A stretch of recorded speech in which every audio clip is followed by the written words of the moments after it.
नमस्कार साथियों, स्वागत करता हूं आप सभी को आपका अपना यूट्यूब चैनल बिहारी एसएससी पर भारी पर। आज हम एक नया सीरीज स्टार्ट कर रहे हैं जो कि वोकैब सेक्शन से है।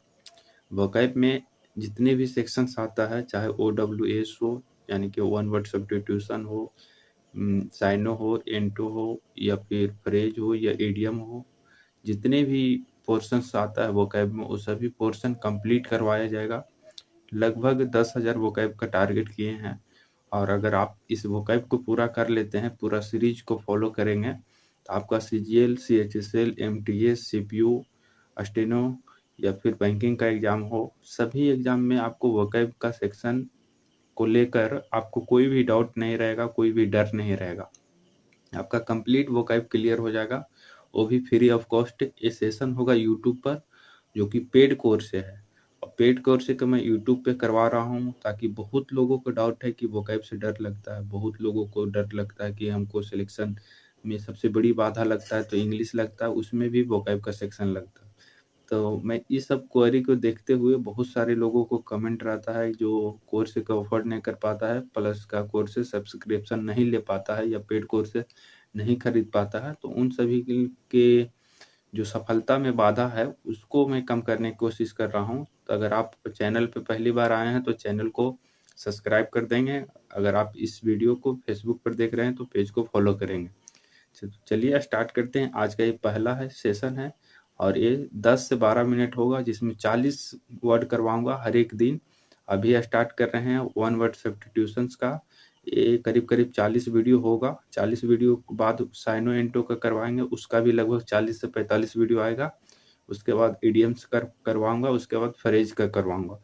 तो इस तरह से सभी सेक्शन को कंप्लीट करवाएंगे और सभी दिन आएगा वीडियो, हर एक दिन एक वीडियो आएगा। तो आप लोगों को CGL 24 का जो भी टारगेट कर रहे हैं उन सभी के लिए बहुत ज़्यादा इम्पोर्टेंट है वीडियो। तो चलिए स्टार्ट करते हैं वीडियो को।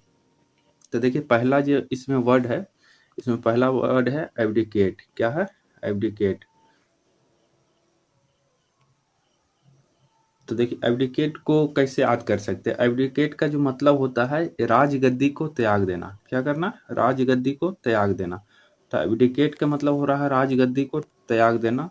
अब देखिए इसको कुछ मैं की पॉइंट दिया हूँ याद करने के लिए कि कैसे लोग याद कर सकता है, कितने आसानी से याद हो सकता है बच्चों को। तो देखिए अब दिक्कत हो रहा है, यहाँ पर देखिए ए बी का मतलब हो रहा है अब दिक्कत होने लगा। जब कोई चीज से आपको अगर दिक्कत होने लगता है तो आप क्या करेंगे? उसको छोड़ देंगे। इसका इंग्लिश मीनिंग हो रहा है to give up the throne. Throne मतलब होता है राजगद्दी। तो जब राजगद्दी से किसी को दिक्कत होने लगेगा, यानी कि किसको? राजा को, तो क्या करेगा? राजगद्दी को त्याग देगा। तो इसका मतलब हो रहा है राजगद्दी को त्याग देना। उसके बाद हम दूसरा वर्ड लेते हैं तो एब्डिकेशन है। एब्डिकेशन का मतलब होता है, इसका मतलब भी हो रहा है राजगद्दी को त्याग देना।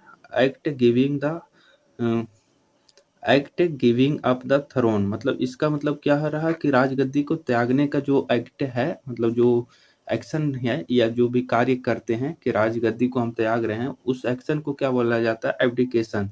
एब्डिकेट से बना है एब्डिकेशन। तो ये दोनों में ज्यादा कुछ अंतर नहीं है। तो याद कर रहे हैं कि अगर कोई भी चीज में अब दिक्कत होने लगता है तो क्या करते हैं? उस चीज को हम त्याग देते हैं। तो इस तरह से याद करेंगे तो ज्यादा जल्दी से आपको याद रहेगा और ज्यादा दिनों तक याद रहेगा। उसके बाद तीसरा जो है नॉस्टैल्जिया। नॉस्टैल्जिया का मतलब हो रहा है कि घर की याद आना। अगर आप कहीं पर भी जाते हैं नए जगह ना, तो वहां पर जाने के बाद आपको जिसको बोलता है होम सिकनेस होता है। तो होम सिकनेस वाले आदमी को क्या होता है? देखो यहाँ लिखा हुआ होम सिकनेस। तो होम सिकनेस वाले को हमेशा घर की याद आता है। तो जिसको घर की याद आता है उसको क्या बोलते हैं? नॉस्टैल्जिया। मतलब जब आप हॉस्टल में जाएंगे, इसको साउंड से आप ब्रेक कर सकते हैं कि हॉस्टल और नॉस्टल इस तरह से कुछ आ रहा है। देखिए नॉस्टल है तो नॉस्टल के मतलब हॉस्टल जैसा, दोनों का साउंड जो राइमिंग वर्ड होता है उस तरह से साउंड दोनों का सेम आ रहा। तो जब भी आप हॉस्टल में जाएंगे तो क्या लगता है कि कब घर जाएंगे यार, घर जाने का याद होता है, मन करता है हमेशा। तो इस तरह से हॉस्टल और नॉस्टल। तो नॉस्टैल्जिया का मतलब होता है घर की याद आना। उसके बाद अगला जो है वर्ड है, अगला वर्ड देखते हैं। और जो अगला वर्ड है टीटोटलर है। टीटोटलर का मतलब होता है जो शराब से परहेज करे। इसका मतलब हो रहा है कि वैसा इंसान जो शराब को हाथ नहीं लगाता है वो खाली चाय पीता, मतलब इसको तोड़ कैसे रहे हैं, टी मतलब चाय, और टोटल मतलब सिर्फ वो चाय ही पीने वाला आदमी है, वो तो क्या करेगा, वो शराब को हाथ नहीं लगाएगा। तो इसका मतलब क्या हो रहा है, टी टोटल का मतलब हो रहा है जो शराब से बचता हो, शराब से परहेज रखता हो, उसको टीटोलर बोलेंगे। उसके बाद है सिक्योर, पांचवा जो वर्ड है सिक्योर। सिक्योर मतलब होता है कि एक ऐसा पद जिसमें वेतन एवं सुविधा बहुत अधिक हो परंतु कोई भी काम या जिम्मेदारी नहीं हो। मतलब यहाँ पर देखिएगा, एन ऑफिस विद है सैलरी बट नो वर्क, ऐसा काम जिसमें काम नहीं करना पड़े और पैसा खूब मिले। सभी लोग इसी चीज का इंतजार करते हैं, इसी चीज का ज्यादा डिमांड करते हैं कि हमको काम नहीं करना पड़े लेकिन पैसा आते रहे। तो ऐसा जो पोजीशन होता है उसको क्या करना है, कैसे तोड़ेंगे इसको, कैसे याद रखेंगे, तो साइन करो और पैसा लो, साइन कर और पैसा ले। इसका मतलब क्या हो रहा है कि ऐसा काम जिसमें सिर्फ सिग्नेचर करो पैसा मिलते जाए, काम करना नहीं है। उसके बाद जो अगला वर्ड है, अगला वर्ड है एब्सोलेट। एब्सोलेट का मतलब होता है प्रचलन से बाहर। तो बोला जाता है अब शोले मूवी क्या है, बहुत लेट हो चुका है, अब उसको कोई नहीं देखता है, तो प्रचलन से बाहर हो गया। तो इस तरह से इसको कनेक्ट करेंगे। उसके बाद अगला जो वर्ड है थोड़ा ऑब्सोलेसेंट। ऑब्सोलेसेंट का मतलब होता है प्रचलन से बाहर, ऑब्सोलेट से बना है ऑब्सोलेसेंट। ऑब्सोलेसेंट का मतलब भी हो रहा है प्रचलन से बाहर, मतलब शोले मूवी से कनेक्ट करेंगे कि ऑब्सोलेंट मतलब अब शोले नहीं चल रहा है, तो इसका मतलब क्या हो गया, प्रचलन से बाहर हो गया। उसके बाद अगला जो वर्ड है, अगला वर्ड है कंप्लेसेंट। कंप्लेसेंट का मतलब होता है आत्मसंतुष्ट। अब देखिए काम, प्लेस, जब आप जहाँ पर काम करते हैं वहां से वापस आ जाते हैं अपने प्लेस पर, तो क्या होता है, आत्मसंतुष्ट हो जाता है। दिन भर अगर आप ऑफिस में काम कर रहे हैं तो वहां से जब वापस घर पे आते हैं, जो आपका परमानेंट हाउस है, वहां पे आकर के संतुष्ट मिल जाता है। तो इस तरह से कर लेंगे कि कम प्लेसेंट, मतलब जब आप प्लेस पे अपना प्लेस पे आ जाते हैं काम करके तो आप संतुष्ट हो जाते हैं। इस तरह से आत्मसंतुष्ट याद रखेंगे। उसके बाद है एसेटिक। एसेटिक का मतलब होता है सन्यासी, a religious person with strict way of life, मतलब एक ऐसा धार्मिक आदमी जो अपना जो जीवन का दिनचर्या है उसमें स्ट्रिक्ट हो रहता है, एकदम बहुत ज़्यादा फॉलो करता है, डिसिप्लिन को फॉलो करने वाला आदमी होता है, उसको सन्यासी बोलते हैं।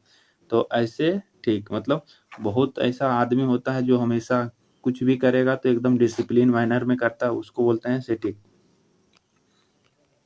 उसके बाद अगला जो है ट्रुएंट है। ट्रुएंट का मतलब होता है बिना बताए अनुपस्थित रहना। अब देखिए आप क्लास कर रहे हैं, क्लास करने के बाद अगर बीच में आपको मैसेज आ जाएगा और वो क्लास आने से पहले आपको मैसेज मिल गया व्हाट्सएप पे कि कहीं जाना है गर्लफ्रेंड के साथ मिलने, तो तुरंत बिना बताए आप क्या करेंगे, तुरंत स्किप हो जाएंगे घर से या क्लास से। तो उसको बोलते हैं ट्रुएंट, मतलब बिना बताए अनुपस्थित होना। उसके बाद है ब्रीटल। ब्रीटल का मतलब होता है कि जो आसानी से टूट जाए। अब आसानी से कैसे टूटेंगे, जैसे किसी चीज को अगर बीट करेंगे तो क्या हो जाएगा, आसानी से टूट जाएगा, तो उसको ब्रिटल बोलेंगे, जो आसानी से टूट जाए। Hard but liable to be easily broken, मतलब ऐसा चीज जो हार्ड है लेकिन कभी गिर, जैसे कि शीशा, शीशा हार्ड होता है लेकिन गिरेगा तो आसानी से टूट जाएगा, तो उसको ब्रिटल बोलेंगे। मतलब जरी सा भी बीट हो गया, बज गया, टूट गया, तो वो क्या हो जाता है, टूट जाता है। तो ऐसा चीज को बोलते हैं ब्रिटल, याद रखेंगे। 11 हो गया।